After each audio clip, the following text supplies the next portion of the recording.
受到2026年美加墨世界盃開鑼嘅全球體育盛事分流效應影響，澳門6月份賭收錄得185.22億元，較5月份嘅226.1億元按月大幅回落18%。隨住大市下行，根據柯煙從業界渠道所得，但未經官方審計確認嘅數據顯示，6月份中場殺數三甲雖然集體面臨按月下滑嘅淡季壓力，但係因各自盛事活動嘅引流成效唔同，市場排名再度洗牌。銀河喺6月份中場殺數錄得26.8億元，雖然較5月份嘅29.8億元回落大約10.1%，但係抗跌力明顯優於大市同對手。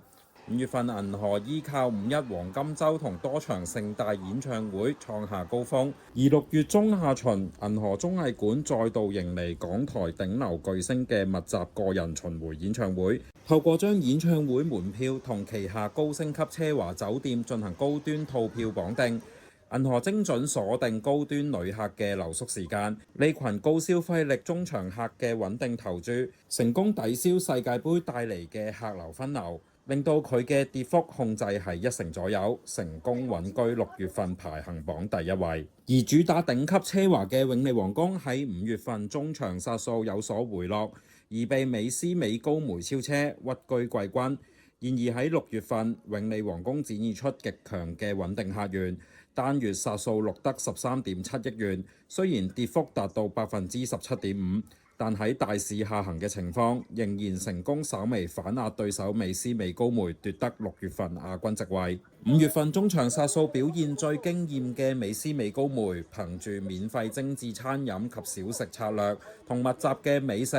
藝術盛事聯動，斬獲18.9億元，喺5月份反超永利皇宮。然而踏入6月份，由於世界盃嘅開鑼，美斯美高梅所依賴嘅大眾與中產階級過夜客群，佢哋嘅博彩資金同注意力較容易被全球體育博彩分流。儘管6月持續推出土生菜名廚體驗同潮流藝術展等，但係單月嘅殺數仍按月暴跌28%至到13.6億元。6月份屈居季軍，不過美斯美高梅同永利皇宮嘅差距已經縮短至僅1000萬元，顯示出雙方嘅實力持續角力當中。總括而言，6月份銀河中場佔澳門總賭收大約11.85%，排第二嘅永利皇宮中場市佔約6.06%，第3位嘅美斯美高梅則佔大約6%。上述嘅數據最終均以博企官方公佈為準。